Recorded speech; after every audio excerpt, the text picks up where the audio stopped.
रोखठोक पत्रकारिता, शब्दांची उंची, उंचीचं सामर्थ्य, लोकशाहीचा खरा आधारस्तंभ, जो आणतो सत्य उजेडात, मांडतो ठोस भूमिका अन्यायाविरोधात, मिळवून देतो न्याय सकल जना. आपण पाहत आहात पुण्याचं अग्रगण्य news network hello Pune news, आधुनिक लोकशाहीचे प्रतिबिंब. नमस्कार. आज आपण अशा एका व्यक्तीला भेटणार आहोत ज्यांनी ग्रामीण भागातून येऊन चित्रपट निर्मिती केली आहे. दिग्दर्शक आणि अनेक भूमिका साकारलेले योगेश गाडगे आपल्या सोबत आहेत. सर, काय सांगाल, कशा पद्धतीने आपण आता हे चित्रपट निर्मिती करताय? चित्रपट निर्मिती हे खूप वेगळं क्षेत्र आहे. निर्मिती म्हटलं की त्याच्या मागे भांडवल आलं, आणि सुरुवात ज्यावेळेस केली 2014 साली, त्याच्या आधीचा संघर्ष वेगळाच होता. 2014 साली एक शॉर्ट फिल्म धाप नावाची मी सुरू केली. त्याचं शूटिंग करताना असं जाणवलं की हे सगळं शूटिंग झालं 1 तासाचं. मग ते सगळं बघितल्यानंतर काही थोडीशी दिग्गज मंडळी होती त्यावेळेसची, त्यांनी सजेस्ट केलं की आता 1 तासापर्यंतचं ड्युरेशन झालंय तर सिनेमा कर. सिनेमा करणं ही काही सोपी गोष्ट नव्हती. आपण कोणाचं तरी ऐकायचं आणि ते त्या मार्गी लागायचं. तर आता जर कोणाला सिनेमा करावं वाटत असेल तर कुठलंही शिक्षण घेतलेलं नसेल किंवा कुठलं नॉलेज नसेल, कुठेतरी साऊथचे पिक्चर बघतोय किंवा हॉलिवूडचे पिक्चर बघतोय आणि मग ते बघून आपण आता एकदम भारी सिनेमा बनवू शकतो असं वाटत असेल तर ते चुकीचं आहे. पहिलं मी तसं मार्गदर्शन करेल की पहिलं तुम्ही 4-6 महिन्याचा एखादा कोर्स करा फिल्म मेकिंगचा, किंवा डिजिटल फिल्म मेकिंग असतं, FTI ला ऍडमिशन घेऊ शकता. तर तसं करून तुम्ही या क्षेत्रात उतरा पूर्ण नॉलेज. मला असं विचारावं असं वाटेल, तुमची सुरुवात कशी झाली? शिक्षण वगैरे कसं होतं तुमचं? काय शिक्षण माझं सगळं आर्वी पिंपळगाव या शाळेत झालं. श्री शिवनेर विद्यालय आर्वी, तालुका जुन्नर, जिल्हा पुणे. तिथे 1ली ते 10वी पर्यंतचं शिक्षण झालं. निपुंगे मॅडम होत्या आम्हाला, त्या आम्हाला निबंध वगैरे लिहायला सांगायचे एखादा विषय देऊन, आणि मला ती आवड निर्माण झाली होती कविता करणं, निबंध लिहिणं, आणि ते मनाने लिहायचे. लिखाणाची आवड तिथून निर्माण झाली. त्यांनी नाटक बसवलं होतं. त्या नाटकात आम्ही बोरी शिरवलेला तिकडं स्पर्धा असायच्या, तिकडे स्पर्धेत भाग घ्यायचो, आणि गावात आपले जे गणपती मंडळ वगैरे असतात त्या नाटकांमध्ये आम्ही भाग घ्यायचो. तर अशा प्रकारे ती आवड निर्माण झाली.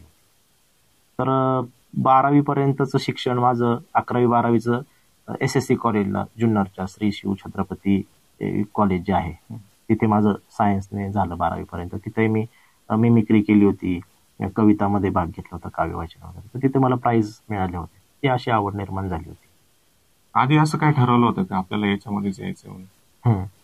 तर आता कसं, माझं लहानपण आणि बालपण सगळं मामाच्या गावात गेलं, तर ते संस्कार तिथंच माझ्यावरती घडत गेले. जसं मला ते गणपती मंडळ असल्यामुळे तिथं वेगवेगळ्या नाटकात वगैरे भाग घ्यायचो, ती आवड निर्माण झाली होती. आणि TV पाहायला आम्ही त्यांच्या घरात जायचो. चुलत मामा वगैरे असायचे, सचिन गाडवे, प्रवीण गाडवे मामा किंवा श्रीराम गाडवे.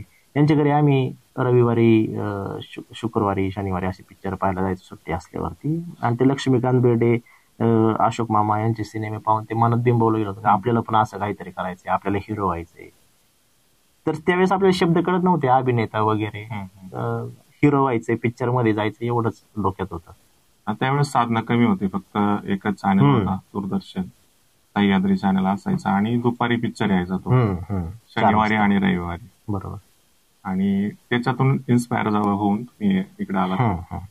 त्याच्यानंतर कॉलेज झाल्याच्या नंतर म्हणजे तुम्ही कुठे अनुभव घेतला त्या क्षेत्रामध्ये? या क्षेत्रामध्ये अनुभव, आता इकडं तर काही तशी साधनं उपलब्ध नव्हती की त्याच्यामध्ये काही काम करता येईल किंवा फिल्म मेकिंग मध्ये काय करता येईल. मग पेपरला वगैरे आपण वाचायचो की FTI ला ऍडमिशन, करिअर संधी काय काय आहेत. 12वी किंवा 10वी झाली मुलांची की पेपरला आर्टिकल्स येतात, पुढे करिअर ऑप्शन काय, एडिटिंग करू शकता, चित्रपट क्षेत्रात हे करू शकता, अभिनेता म्हणून, दिग्दर्शक म्हणून. तिथे ऍडमिशन घ्यायला पण एक मार्गदर्शन नव्हतं की त्याचा सिलेबस काय असतो. FTIचा गावातल्या मुलांना माहित नसतं की FTIचा सिलेबस काय, तो अभ्यास कुठून करायचा, ते प्रश्न विचारले जातात. तर एवढं पण इकडं गावच्या ठिकाणी आपल्या माहित नसतं, आणि ते मला पण माहित नव्हतं. बरं झालं तसं समजा मिळालं तरी मग त्याची फीस किती आहे बा, 1-1.5 लाख रुपये. तर माझ्या घरची परिस्थिती, आई 50 रुपये रोजाने त्यावेळेस कामाला जायची शेतात. आपण 1.5 लाख रुपये कसे भरणार? म्हणजे तिने वर्षभर काम केलं तरी 1.5 लाख रुपये तिच्याने जमणार नाही. आणि आपलं वय तेव्हा 12वी पास आउट, ग्रॅज्युएशन लागतंय. तर मग मला असं वाटलं की समजा मी ललित कला केंद्रात ऍडमिशन घेतलं, हे क्षेत्र असं आहे की याच्यात करिअर होईलच असं काही सांगू शकत नाही. मग पहिली बाजू काय आहे की तुम्ही तुमच्या पोटापाण्याचा विचार करा. म्हणून मग मी BSc कम्प्लीट केलं. BSc लास्ट इयरला मी फेल झालो होतो, कारण अभ्यास केला नाही. एक डोक्यात आपल्याला हे करायचे, आपल्याला तेच करायचे ते. आणि नंतर मग जेव्हा रियालिटीमध्ये आलो नापास झाल्यानंतर की आपल्याला नोकरी नाही, आपल्याला पुढे ऑडिशन देऊनही काम होत नाही, की मग कळलं की शिक्षण किती महत्वाचं आहे. हे करायचं असेल तर पहिलं शिक्षण घ्या, पोटापाण्याचा विचार करा. आणि मग मी या करिअरच्या दृष्टीने विचार करण्यासाठी पहिल्यांदा पुण्यात गेलो. पुण्यात गेल्यानंतर म्हटलं की आपण मॉडर्न कॉलेजला ऍडमिशन घेऊ. त्याच्या आधी मी लॉ कॉलेज रोडला वगैरे वगैरे खूप पायी फिरलो. पुन्हा मी आयुष्यात पहिल्यांदा एकटाच गेलो पुण्याला. एसटीत बसलो, पुण्यात गेलो, शिवाजीनगरला उतरून सगळं विचारत अख्खा तिथले सगळे कॉलेज फिरून आलो. मग असं कळलं की जे करंडक वगैरे होतात तर त्याच्यामध्ये आपल्याला काहीतरी करता येईल. मग बॅकस्टेज काम करायचं किंवा काय अशा ऑपॉर्च्युनिटी होत्या. मग मॉडर्न कॉलेजला ऍडमिशन घेतलं. तिथे मग NSS कॅम्पमध्ये वगैरे आम्ही पथनाट्य वगैरे करायचो. त्यातून आणखी अनुभव येत गेला. पुण्यात गेल्यानंतर काही फसवणूक वगैरे झाली तुमची सुरुवातीला? पुण्यात फसवणूक नाही झाली काही. पुण्यात उलट सांगितलं जसं की मी खूप संघर्ष करावा लागला मला पहिल्यापासूनच. आपले मंचरचा वळतीचा एक मित्र भेटला, तेजस लोंढे म्हणून. तर त्याला म्हटलं, तो मला म्हटलं की अरे तुझं ते वर्गात तू कविता वगैरे करतो, वाचून दाखवतो, तू इकडचा आहे का जुन्नर नारायणगावचा? म्हटलं हो. मला म्हटलं मी वळतीच आहे. म्हटलं अरे वा, आपल्याच इकडचं आहे म्हटलं. मग आमची मैत्री झाली. मग 1, 2, 3, 4 असे मित्र, आम्ही 4 जणांचा ग्रुप झाला. अमर, तेजस, मी आणि कुलदीप, बाकीचे पण मित्र होते. मग आम्ही वेगवेगळ्या सांस्कृतिक कार्यक्रमामध्ये भाग घ्यायचो. आणि मग त्याला सांगितलं माझी परिस्थिती नाही अशी, मला रूम बघ ना कुठं अशीच राहायला. त्यांनी सांगितलं त्याच्या रूमवरच्या मित्रांना की असा असा फरक आहे, गावाकडचा आपला कलाकार आहे चांगला. त्यांनी माझ्याकडनं 1 वर्ष भाडं घेतलं नाही रूमचं. आणि नंतर मग जसं मी पार्ट टाइम जॉब वगैरे करायला लागलो, कॉलेजमध्ये शिका आणि कमवा जी योजना असते त्याच्यामध्ये काम करायचो. आणि मग ते त्यातूनच मेसचे पैसे, ट्रेनच्या पासचे पैसे, आकुर्डीला राहायचो, ते सगळं त्यातनं भागवलं. पण तिथं जाऊन असं कळलं की पुण्यात आपल्याला ऑपॉर्च्युनिटी नाही आहेत अभिनयासाठी. नाटक वगैरे किंवा कमर्शियल शो होऊ शकतात, पण मग परिस्थिती कधी कधी अशी असते ना का इकडं उपाशी राहायचं, शाळा करायची की तिकडं नाटकाची प्रॅक्टिस करायची, असं पण होतं. तर त्या सगळ्या गोष्टी बॅलन्स करून तिथं पुण्यात मला म्हणावं तसं काही साध्य झालं नाही. फक्त गावातून बाहेर पडलो आणि पुण्यात जाऊन फक्त संघर्ष करावा लागला. लहानपणाची काय आठवण आहे का तुम्हाला? हिरो बनायचं होतं असं तुम्ही काही विशेष काय केलं होतं? विशेष काय नाही. एक आमचे चुलत मामाच लागतात, त्यांचं पण थोडंसं तरुणपणीचं आहे. समजा ते असतील 25-26 वर्षाचे आणि मी असेल 12-13 वर्षाचा असेल, 5वी-6वी.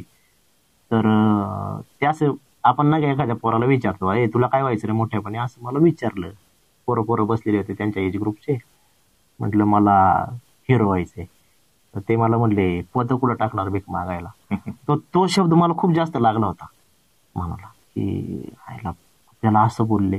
ते टिंगलीवर म्हटले असतील पण एखादा शब्द नाही का आपल्याला खूप, तो अजूनही आठवतो मला. कधी कधी कोण बोललं आहे, मला नाव आहे माहिती, पण मी ते गोष्ट लक्षात नाही ठेवली. ते मस्त नाही कारण त्यांनी लहानपणी बोलले होते तुम्हाला. हा, मी खूप लहान होतो आणि त्यांनी त्यांच्या मित्रांमध्ये कॉमिक सेन्स म्हणून ते वाक्य टाकलं असेल की कॉमेडी करायची म्हणून किंवा काहीतरी बोलायचं म्हणून.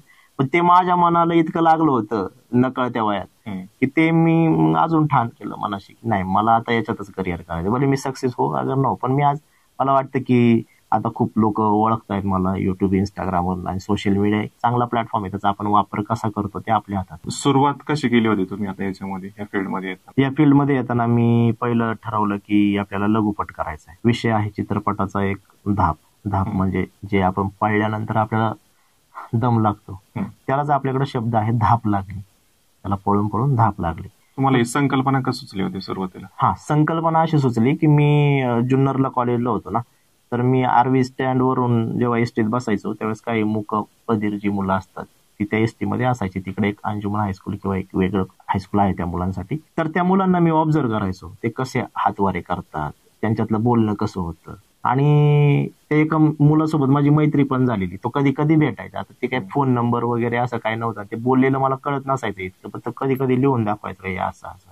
एसटीत. 12वी झाल्यानंतर मग मी पुण्याला गेलो. पुण्याला गेल्यावरती जसं मग तेजसने मला अकोटीला शिफ्ट केलं, त्यांच्यासोबत राहिलो. तर तिथून ट्रेनचा पास होता. ते आलं की शिवाजीनगरला परत एक तसंच हायस्कूल आहे, मूकबधिर मुलांचं, दिव्यांग मुलांचं. तर तिथं परत मी ऑब्झर्व करायचो. तो विषय माझ्या मनात फिरत राहिला की ह्या मुलांवरती काहीतरी करायला हवं. तर मग मी ती सुरुवात केली. पण त्यासोबतच बरीच कामं पण करायला लागली की सिनेमा करणं म्हणजे खूप पैसा लागतो त्याच्यावर, नॉलेज काहीच नव्हतं.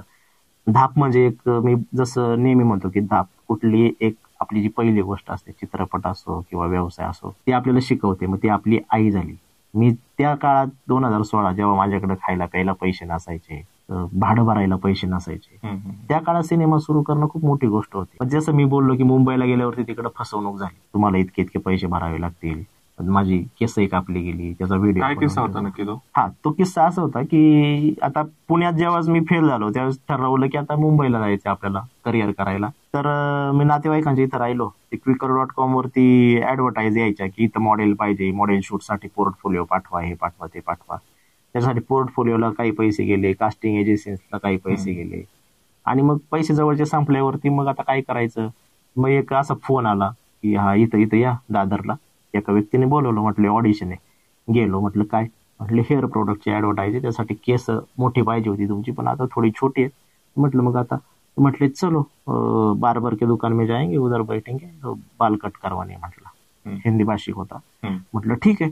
गेलो, म्हटलं कसे हे कापणार केस, छोटी करणार का सोल्जर कट टाईप आपली छोटी. आपल्याला एवढं नॉलेज नाही ना हेअरस्टाईल काय काय.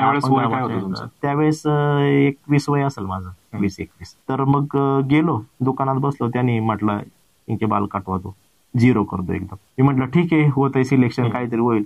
पूर्ण ट्रिम केले, एकदम छोटे छोटे. फेसबुकला अजूनही फोटो आहे टी शर्ट वरती, स्काय ब्ल्यू कलरचा टी शर्ट, गोगलला. मग तो पूर्ण लुकच गेला केस कापल्यामुळं. कुठं ऑडिशनला जाता येणार. बरं, ज्या लोकांकडे पैसे भरलेले त्यांच्याकडून ऑडिशनसाठी कधी काही आलंय नाही, त्यांच्याकडे ऑडिशन देऊन आलेलो, त्यांनी कुठं साध्या एखाद्या मालिकेत उभं राहायचा रोल जरी दिला असता तरी मोटिवेशन मिळालं असतं, मॉब मध्ये उभं केलं असतं तरी. पण ते पण नाही झालं. मग अशा अनेक कास्टिंग एजन्सी आहेत की ते फक्त तिथं गेल्यावरती पैसे घेतात, त्याच्यानंतर कुठला फोन नाही, मेसेज नाही, काहीच नाही, ऑडिशनसाठी बोलवत नाही. आणि पुण्यात आल्यानंतर मी 3 वर्ष जॉब केला. परत माझे बॅकलॉग राहिले होते 15वीचे BSc करताना, तर ते 6-7 विषय राहिले होते. तर ते मी अभ्यास करून काढले की मला जाणीव झाली की शिक्षणाशिवाय या जगात कशाला महत्व नाही. पहिलं शिक्षण, नोकरी, आणि मग तुमचे छंद. मग मी ते शिक्षण पूर्ण केलं. मग मला WNS मध्ये नोकरी लागली. पगार 8-8.5 हजार होता. पण तिथले सगळे स्टाफ जे होते सपोर्टिव्ह होते की याला आवड आहे, ते मला सिनेमासाठी मदत करायचे. आणि मग चंद्रकांत मोरे यांनी मला सुरुवातीला 1-1.5 लाख रुपये दिले होते. जसं पुढे गेलो तसं कळत गेलं की शिक्षण का महत्वाचं आहे सिनेमा क्षेत्रातलं. मला वाटलं फक्त शूटिंग केलं म्हणजे चित्रपट झाला. पुढे गेलं कळलं की डबिंग करावं लागतं. डबिंग नंतर कळलं की अरे त्याचं साऊंड डिझाईन पण असतं. हे मला सांगणारं कोणी नव्हतं. तेच जर मी शिक्षण घेतलं असतं, हे सगळं अनुभवातून.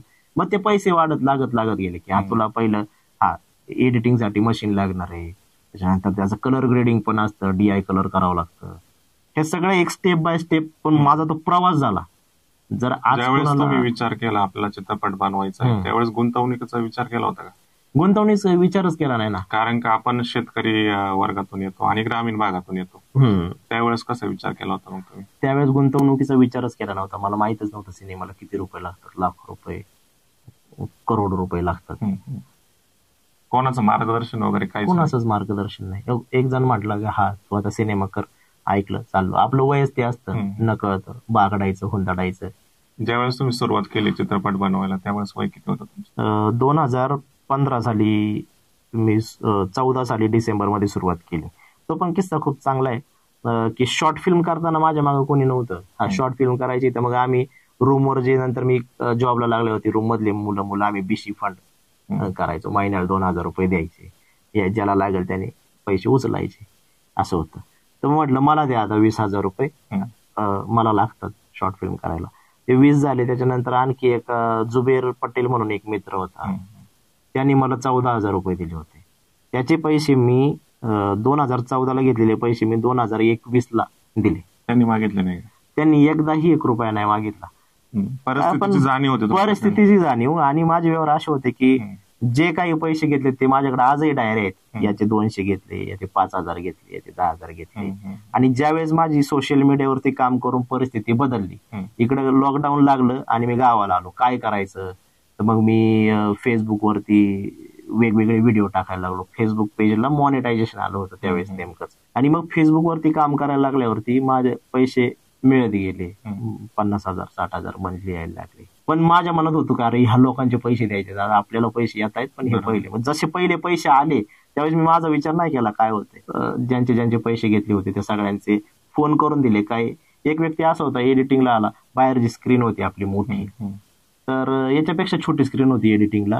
तर नंतर मी सिनेमा पूर्ण झाल्यावर नोकरी सोडून दिली. म्हटलं आता आपला सिनेमा रिलीज होणार, अवॉर्ड मिळाले. दादासाहेब फाळके फिल्म फेस्टिवल मध्ये स्पेशल मेन्शन अवॉर्ड आहे. तर आणखी सॅन मारो फिल्म फेस्टिवल इटलीचं, Calcutta cult international film festival, अशा वेगवेगळ्या इंटरनॅशनल फिल्म फेस्टिवल मध्ये पण नॉमिनेशन्स मिळाले होते फिल्मला. आणि ते एक आपण हवेत जातो की आपल्याला आता राष्ट्रीय पुरस्कार मिळेल महाराष्ट्र राज्य शासनाचा. पण आपण फक्त ते मृगजळासारखी स्वप्न बघत असतो, हे मिळेल ते मिळेल, पण मिळत काही नाही. आपण आशावादी असतो आणि त्याच्या बेसवरती जॉब सोडलेला. मग त्याच्यानंतर माझ्या आयुष्यात अभिजित पवार नावाचा मित्र आला, अशीच ओळख झाली. त्याने मला खूप सपोर्ट केला.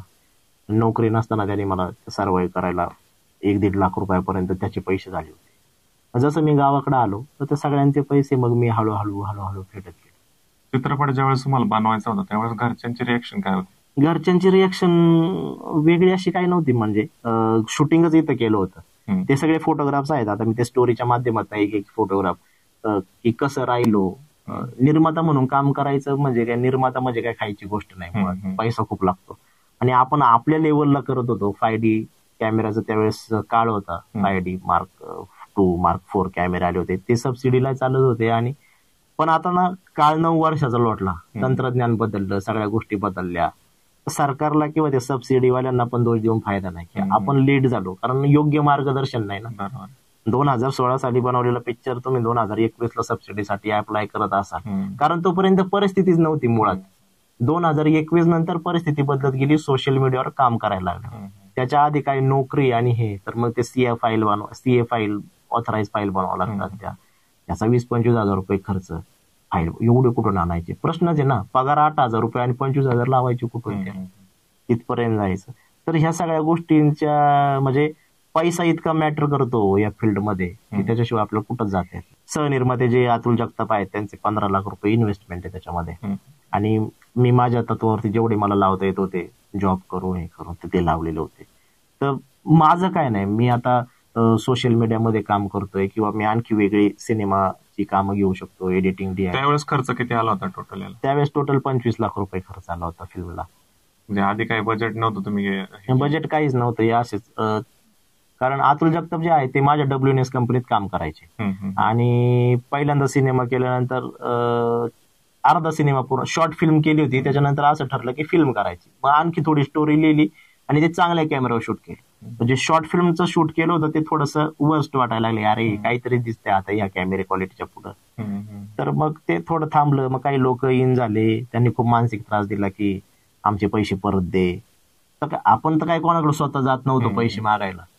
आम्हाला आवड आहे, सांग काय असेल तर. मी ऑफिसमध्ये खूप फ्रस्ट्रेटेड होतो, कारण ते लोक मला टॉर्चर करायचे. 1-1.5 लाख रुपये त्यांनी दिले होते.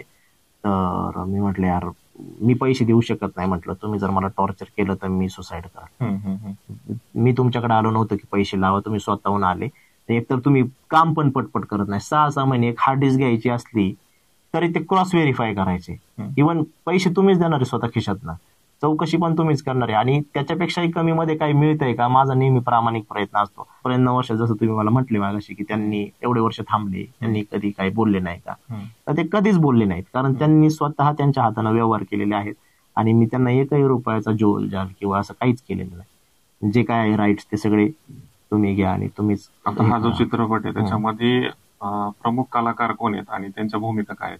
प्रमुख कलाकार आता यामध्ये लेखक दिग्दर्शक म्हणून मीच काम पाहिलेलं आहे सगळं. आणि प्रमुख अभिनेता म्हणून तो जो विठ्ठ्या म्हणून कॅरेक्टर आहे मुक्या मुलाचं, ते मी साकारलेलं आहे. आणि माझ्या मित्राची भूमिका केलेली आहे केतन पवार याने. जो शाळा आणि पोपट खूप गाजलेले चित्रपट आहेत त्यांचे. तर माधव अभ्यंकर रात्रीस खेळ चाले ही मालिका जी चालली होती अण्णा म्हणून जे कॅरेक्टर केलं होतं त्यांनी त्याच्यामध्ये, जी मराठीवरती ती सिरियल होती. सुनील गोडबोले दुनियादारीमध्ये पण ते हिचा बाप दाखवला होता, दिग्याच्या प्रेयसीचे वडील, अण्णा म्हणूनच कॅरेक्टर केलं होतं त्यांनी. बाकीचे अंकुश मांडेकर जे याच्यामध्ये देवमाणूसमध्ये त्यांनी काम केलेलं आहे, सिरियलमध्ये, विविध चित्रपटामध्ये. प्रेम नारसाळे, मिलिंद जाधव, सीमा कुलकर्णी, तिने सावली वैन सुखाची मध्ये, आणि किरण शेजाळ, ती माझ्या कॉलेजमधलीच मुलगी होती. तर ऑडिशन मध्येच आमची ओळख झाली की अरे हा, म्हटलं तू कॉलेजमधलीच. तिने प्रमुख भूमिका केली, किरण शेजाळ. सिलेक्शनला काय असं विशेष क्रायटेरिया होतं? क्रायटेरिया कसं की ऑडिशन्स मागवले जायचे, आम्ही कधी समोरासमोर जाऊन. त्यावेळेस तुम्ही नवीनच होते ना? आम्ही नवीन होतो त्यावेळेस. आपण मोबाईलवरती ऑडिशन मागवायचो की हा अशा अशा चित्रपटासाठी ऑडिशन आहे. कारण काय होतं, समोरासमोर जायचं ते वेळ खाऊ प्रोसेस आहे. समोर जायचं, त्यांचे ऑडिशन घ्यायचे. आज तेव्हा थोडंसं डिजिटलायझेशन झालंच होतं, व्हॉट्सअप होतं. व्हॉट्सअपवरती ऑडिशन घ्यायचे की तुमचा अभिनयाचा एखादा व्हिडिओ आणि 2 फोटो पाठवा असं. आणि एका सिरियलची पण ऑफर होती मला त्यावेळेस. माधव अभ्यंकर सरांसोबत ओळख झाली होती म्हणून माधव अभ्यंकर सरांना तेव्हा घेतलं मग ह्या सिनेमामध्ये. सचिन गवळी आहेत, त्यांनी तर खरं मार्गदर्शन थोडं केलं होतं की आता सिनेमा कर शॉर्ट फिल्मच्या ऐवजी, आणि मग म्हणून मी तिकडे तो प्रयत्न केला. त्यावेळेस तुम्हाला हा चित्रपट तयार करायचा होता, त्यावेळेस आपल्याला कॅमेरा वगैरे लागणार हे माहित होतं तुम्हाला, त्यावेळेस ते नियोजन कसं केलं होतं तुम्ही? पुन्हा फिल्म्स म्हणून आप्पा बळवंत चौकात तिथे एक रेंटवरती कॅमेरे देतात, तेव्हा ते अंकल होते. आणि दुसरे कॅमेरे रेड, आरी वगैरे ते खूप कॉस्टली कॅमेरे, त्यांना पेमेंट पर डेचं जास्त असायचं. आणि 5D कॅमेरा पण त्यावेळेस चालत होता सिनेमासाठी. 2016 सालची गोष्ट आहे, 2014 साल, 14-15 2 शेड्यूल झाले. 2005 पहिलं शेड्यूल झालं DSLR वरती, ते शॉर्ट फिल्मचं झालं. डिसेंबर 2014 मध्ये ते शूट चालू झालं, जानेवारी 2015 मध्ये गेलं. त्याच्यानंतर फिल्म करायचं ठरलं होती 2015 सालीच ऑगस्ट मध्ये इकडं आपल्या गावाकडं निमगाव, रांजणी, आर्वी अशा आणि हे नारेंगाव, अशा 4 ठिकाणी आपल्या इकडे ते शूट झालं. 2015 साली. त्याच्यानंतर मग त्याच्यामध्ये काही लोक भेटली ज्यांनी टॉर्चर केलं वगैरे, ते काम थांबलं. मग अतुल जगताप आले, म्हटले काय झालं? अरे मी तुला कुठंतरी बघितलंय. म्हटलं बघितलं असेल काहीतरी युट्यूबवरती, त्यावेळेस मी करायचो छोटी मोठी शॉर्ट फिल्म्स वगैरे. म्हटले काय असेल तर मला सांग. पण मला विश्वास नव्हता की हे प्रोड्यूस करतील. मी म्हटलं हा बरं सांगतो. एक दिवस परत मला ते टॉर्चर करायचे लोक समोरचे. मी खूप डिप्रेशन मध्ये असं बाहेर कॅफेटेरियात बसलो होतो. ते परत आले एकदा, बाहेर पाणी किंवा ते बाहेर MNC कंपनीत असतं चहा वगैरे प्यायला, तर ते आले. काय रे इथं बसला, काय झालं? म्हटलं असं असं झालं. मी लावतो ना पैसे, मला सांग काय असेल तर. ही व्यक्ती आपल्याला 2दा बोले म्हटलं. तर मग मी त्यांना बोललो की एक काम करा, तुम्ही पहिले या म्हटलं माझ्या रूमवरती, तुम्ही सगळा सिनेमा बघा जो झालाय तो, आणि जर तुम्हाला आवडला तर तुम्ही पैसे लावा. कारण आपल्या रक्तात फसवणूक नाही, आपण खूप शून्यातून वर आलेलो आहे. त्याच्यामुळे कोणाला फसवणं हा आपला धर्म नाही आणि त्या मार्गाने जायचं नाही. आज तुम्ही एखाद्याचा 1 रुपया जरी चुकीचा घेतला तर तुमच्या मनाला माहिती की तुम्ही कोणाला तरी 1 रुपयाला फसवलं, तुम्ही रात्रभर झोपू शकता. ते आणि आईने पण शिकवलेलं आहे लहानपणापासून, कधी चोरी करायची नाही, कधी कोणाला फसवायचं नाही, आणि ते संस्कार रुजले गेले. कोणाचा 1 रुपया हे बुडवायचा नाही कष्टाचा. तर ते तसं असल्यामुळे मी त्यांना बोलवलं. त्यांनी पाहिला सिनेमा, बघितला, करू आपण म्हटले. म्हटलं ठीक आहे दादा, मला 1ही रुपया नको, जो काही खर्च होईल तो तुम्ही तुमच्या हाताने करा. हे एवढं शूट झालं, हे चांगल्या कॅमेरावर झालंय, हे अर्ध शूट आहे, शॉर्ट फिल्म म्हणून केलं होतं, याचा पार्ट चेंज करून आपल्याला चांगल्या कॅमेरावर शूट करायचं. मग आम्ही A7, S3 का 2 असं काहीतरी Mark II कॅमेरा वापरला. तो पण 10 बीट का 8 बीट कॅमेरे होते त्यावेळेस, 8 बीट मध्ये फॉर्मॅटमध्ये, तर ते चालत होते सबसिडीला वगैरे, 4K मध्ये होते. तर मग ते परत सेकंड शेड्यूल पुण्यात शूट झालं मग सगळं. तर अशा प्रकारे तो सिनेमा पूर्ण झाला. मग त्याच्यामध्ये शंकर महादेवन, ज्ञानेश्वर मेश्राम, आदर्श शिंदे, आशिष कुलकर्णी, जे आता इंडियन आयडल फेम आहेत, खूप पहिले पुण्यात ते फ्रेश होते. त्यांनी आईचं गाणं आता ते 17 जुलैला आपलं रिलीज होईल, खूप छान गायलंय. आशिष हाडोळे आपले रानमाळा बिल्लेचे ते म्युझिक कंपोजर, ते आमच्या इथं सागर कामटे म्हणून मित्र होता, रूममेट, अशीच ओळख झाली, त्यांनी ओळख करून. जो चित्रपट बनवलाय त्याची स्टोरी काय नक्की? त्याची स्टोरी मूकबधीर मुलाच्या आयुष्यावरती आणि त्याचा प्रवास, की आयुष्यात एखाद्या व्यक्तीला किती संघर्ष करावा लागतो आणि त्या जगापासून पळून त्याला खरी धाप लागलेली आहे, म्हणून धाप हे टायटल दिले. आता स्टोरी रिव्हील नाही करत, पण एक मुका मुलगा आहे गावामध्ये आणि त्याच्या अवतीभोवती जे काही भ्रष्टाचार होतात, त्याला जो त्रास दिला जातोय त्याच्या आईला गरिबीमुळे, तर त्या सगळ्याला तो कंटाळलेला आहे. गावातल्या एका मुलीचं त्याच्यावर प्रेम पण आहे, पण ते काही शक्य होणार नाही. आईचा मृत्यू होतो आणि त्यानंतर तो गाव सोडून निघून जातो. त्याच्या पुढचा प्रवास तो सगळ्या शहरातला, त्याच्यासोबत काय काय इन्सिडेंट होतात आणि त्याच्यातून तो कसा बाहेर पडतो, शेवटी तो जगतो की मरतो, त्याच्या आयुष्याच्या वाट्याला म्हणजे तो नेमकं करतो काय एंडला, त्याच्या वाट्याला जे दुःख आलंय त्या दुःखातच जगतो की प्रगती करतो, नेमकं काय होतं. तर तो प्रवास या सिनेमात मांडलेला आहे आपण सगळा. आता चित्रपट पूर्ण झाल्यानंतर आपण पेमेंट लावलं होतं, त्याच्यानंतर तुम्हाला टेन्शन नाही आलं का बाबा आपल्या एवढं पेमेंट गेले आता ते काढायचं कसं? त्यासाठीच खूप प्रयत्न केले. मुंबईला गेलो, काही जण ओळखीचे होते, त्यांच्या सानिध्यात 3-3 वर्ष फॉलोअप घेतले. करू आज उद्या म्हणता म्हणता 3-3 वर्ष गेले. आज उद्या होईल काहीतरी, आपण विकू, अशा पद्धतीत झालं. त्याच्यानंतर फिल्म फेस्टिवलला पण काही टाकले होते, समजा नॅशनलला टाकलं, महाराष्ट्र राज्य शासनला, त्याच्यात पण वेळ गेला. सबसिडीचं तर जसं म्हटलं की ते त्याला काही फॉर्मॅट असतो, फाईल हे DCP वगैरे ते सगळं काढून द्यायचं होतं. नंतर आपला स्वतःचा स्टुडिओ जेव्हा आपल्याकडे शून्य होतं, आपण काहीच नव्हतं, त्याच्यामुळे त्या अडचणी होत्या. जेव्हा इकडं आलो गावाकडं, सोशल मीडियावर काम करून हे सगळं एवढं उभं केलं, जे पैसे आले त्यातनं स्टुडिओ, त्याच्यानंतर मग मला ते मार्ग मोकळे झाले.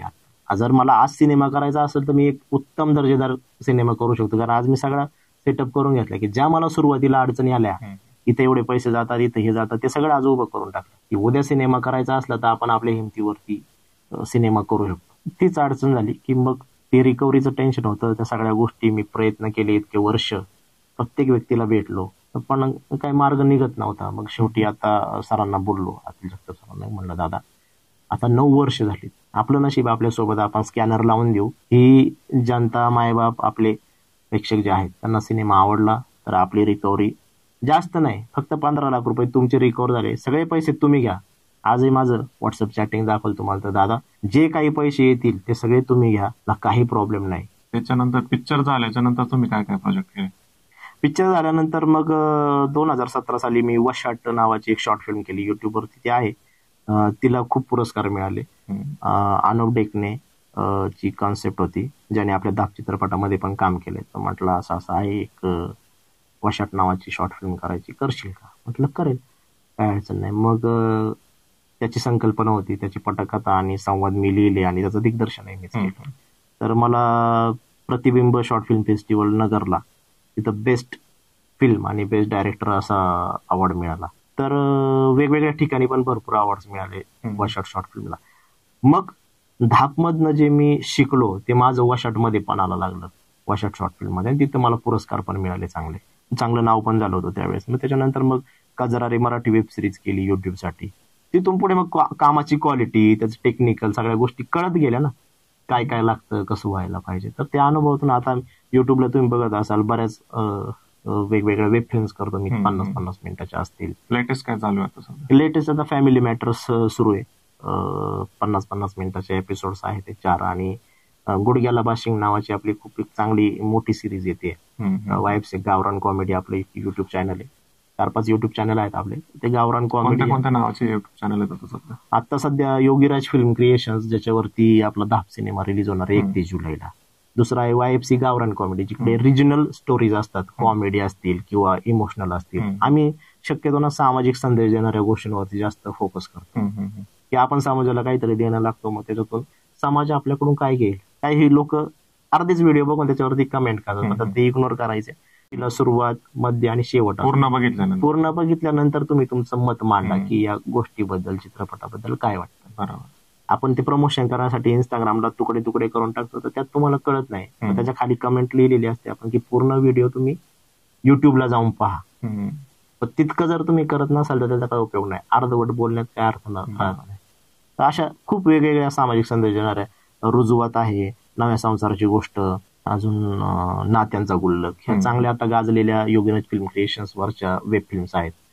त्याला चांगले व्ह्यूज आले आणि खूप जास्त व्हायरल झाल्या. त्या इंस्टाग्रामला, फेसबुकला 50-50 लाखापर्यंत व्ह्यूज आलेत, त्याला आहेत काम आत्ताची. तर गुडघ्याला बाशिंग पण आता चांगला प्रोजेक्ट आहे, लवकरच प्रेक्षकांना भेटीला येईल. आता मराठी चित्रपट सृष्टीमध्ये तुम्हाला बदल काय व्हावा असं वाटतं? निर्माता म्हणून किंवा दिग्दर्शक म्हणून, म्हणजे आता सबसिडीचा जे विषय सांगितला मी, ही रिजेक्ट झाली बाबा. का झाली? मग सिनेमा जुना झाला म्हणून झाली की तंत्रज्ञान जुनं झालं म्हणून झालं? फिल्म मेकरच्या अडचणी सुद्धा जाणून घेतल्या पाहिजेत, की सिनेमा जुना झालाय की पण त्याच्या मागे त्याला अडचणी काय होत्या हे तुम्ही जाणून न घेता जर त्याचं सबसिडी रिजेक्ट केली, जर ती सबसिडी आज मला अप्रूव्ह झाली असती तर माझा एक तो निर्माता आहे ज्याचे पैसे अडकले तो त्या चिंतेतनं जो लॉस जाणार आहे आता तो थोडा रिकव्हर झाला असता किंवा पुढच्या सिनेमासाठी आम्ही मिळून आणखी, कारण आम्हाला शिकण्यासाठीचा जो कालावधी गेला मध्ये किंवा जे आमचं भाग भांडवल गेले तेच आमच्या हातात आलं नाही. आता दुसऱ्या सिनेमाला आम्ही उभं कसं राहायचं, पैसे कसे उभे करायचे. अनेक वेळा असे झाले निर्मात्यांनी आत्महत्या केल्याचं बघतो. हो हो. तर तो काय प्रकार आहे नक्की, कशामुळे टेन्शन येतं माणसाला? फायनान्शियल टेन्शन, जे अशाच गोष्टी सिनेमा मोठ्या चॅनल्सला आपण बघतो इतके सिनेमे बनतात त्यातले टीव्हीला तरी किती लागतात, 10-15 सिनेमे फक्त टीव्हीला जातात. अडथळे काय नक्की त्यातले? अडथळे आता फक्त मी ऐकून आहे किंवा अनुभवतोय पण की आपल्यासारख्या सामान्य माणसाला तिथपर्यंत पोहोचताच येत नाही. एकतर मीडिएटर पण नसतो व्यवस्थित, असला तरी तो योग्य मार्ग देत नाही किंवा मग पहिले पैसे मागतात. माझ्याकडे पण मागितले गेले सबसिडीसाठी, इतके पैसे द्या तुम्हाला सबसिडी मिळून देतो. मग मी नाही दिले, माझ्याकडे तेवढे पैसेच नव्हते द्यायला, 4-5 लाख रुपये कुठून देणार, नाही दिले. मग मी स्वतः प्रोसेस केली सगळी सबसिडी. मला जायला यायला पैसे लागतील ना फक्त 4-5 हजार रुपये, मुंबईला येणं जाणं 2-3 वेळा, आणि जे काय हार्ड डिस्क द्यायची, डॉक्युमेंट द्यायचे तेवढे द्यायला. मग मी डायरेक्ट अप्रोच झाल्यामुळे माझी सबसिडी रिजेक्ट झाली का? आता मी तिथल्या अधिकाऱ्यांशी बोललो, म्हटलं असं काय असतं का? ते बोलले साफ खोटं, तुम्हाला कुठल्याच मीडिएटरची गरज नाही, तुम्ही येऊन स्वतः फाईल भरा, सगळं भरा. मग माझी रिजेक्ट का झाली हा एक प्रश्न. आम्ही सगळं स्वतः केलं म्हणून रिजेक्ट झाली का ज्यांना मीडिएटर आहेत किंवा जे कोणी सबसिडीचं अनुदान काढून देतात त्यांच्याकडे पैसे दिल्याशिवाय अनुदानच मिळत नाही असं काय आहे का? 2 गोष्टींचं कन्फ्युजन झालं ना. एकतर मी स्वतः गेलो तर माझं रिजेक्ट झालं, रिजेक्ट झाल्यानंतर मी 4 लोकांशी बोललो, ते बोलले तुम्ही स्वतः नव्हतं जायला पाहिजे, मग आपण करायचं काय? हा एक प्रश्न आहे. आणि निर्माता म्हणजे काय होतं की समजा मी खूप सज्जन आहे असं नाही, पण म्हणजे मला माझी स्तुती नाही करून घ्यायची, पण मी फसवत नाही कोणाला हे मी स्पष्टपणे आजही ठामपणे सांगू, मी कोणाला कधीच संस्कारच आपल्याला तसे झालेत पहिल्यापासून. त्याच्यामुळं माझा निर्माता काय जो माझ्यासोबत आहे तो काय आत्महत्या करायला झाला असं नाही, कारण सगळे व्यवहार त्यांच्या हाताने झालेत, सगळे व्यवहार त्यांच्या हाताने होऊन प्रत्येक गोष्टी त्यांनी इंटरफेअर करून त्यांनी लक्ष देऊन काम करून घेतले. म्हणजे कोणता व्यवहार करताना फसवलं गेलं सगळं काय आहे. जिथं त्यांचे 15 लाख लागले तिथंच एखाद्याने 50 लावले असते तर त्यांना आत्महत्याच करावी लागली असती. जर आज सिनेमा आपण युट्यूबला टाकलो, युट्यूब मधून 50 लाख रुपये रिकव्हरी होणार आहे का? आता आम्ही जे डेअरिंग करतोय की किती पैसे मिळणार आहे हे सुद्धा माहित नाहीये. युट्यूब मधलं प्रमोशन करायचं तर प्रमोशन इथं कुठं जाऊ प्रमोशन करायला, कोणत्या लोकांकडे जाऊ आणि काय सांगू? आपल्याच तालुक्यातील लोक आपल्या कलाकाराची किंवा आपल्या मातीतल्या माणसाची दखल घेतायत. बरोबर, हा पण प्रश्न पडलेलाच आहे ना की आज मी इतके वर्ष काम करतोय का कोणी आलंय का? अनेक कलाकार असतील त्यांची कोणी आपले दखल घेतय का बाबा? तर तसं पण होत नाही की हा आम्ही सिनेमा केला म्हणजे आम्ही वेडे ठरलो असं नाही होत. प्रत्येक गोष्टीचा एक काळ असतो. ही जी स्टोरी आहे ती सामान्य माणसाच्या सुसंगत वाटते का जीवनाशी? खूप सुसंगत आहे की आयुष्यात चांगले आणि वाईट क्षण दोन्ही येतात. तर त्याच्यामध्ये खचून न जाताना तुमच्यावर जी वेळ आली, परिस्थिती आली, तिला फक्त सामोरं जायचं. त्या गोष्टीचा शेवट हा गोडच असणार. हा मेसेज त्याच्यातनं दिलेला आहे. तुम्ही कोणत्या परिस्थितीत जन्माला आला हे महत्वाचं नाही, पण तुम्ही जाताना कोणत्या परिस्थितीत जगले. तुम्ही जर आयुष्यभर भिकाऱ्यासारखेच राहिले किंवा तसेच राहिले, एकदम भिकारी म्हणणं चुकीचं ठरेल, गरिबी म्हणू आपण, अत्यंत गरिबी, तुम्ही गरिबीत जन्माला आणि आयुष्यभर गरिबीतच राहायचंय हे ठरवलं तर मग तुमच्या जगण्याला अर्थ नाही. तुम्ही गरिबीत जन्माला आले तर श्रीमंत होऊन मिळले, सोबत काहीच जात नाही, पण तुम्ही करून दाखवलं. तुमच्या बरोबरची जी लोक असतील ते बघतील अरे यांची परिस्थिती एक वेळ खायची अवघड होती पण आज त्या माणसाने इतकं केलं, कष्ट केले, हे नाव निघतं शेवटी. बरोबर. आता चित्रपट येतोय आपला, प्रेक्षकांना काय सांगाल याबाबत? प्रेक्षकांना माझं एकच सांगणं आहे की कुठली गोष्ट करताना आपल्याला मोलाचं सहकार्य लागतं ते मित्रमंडळींचं.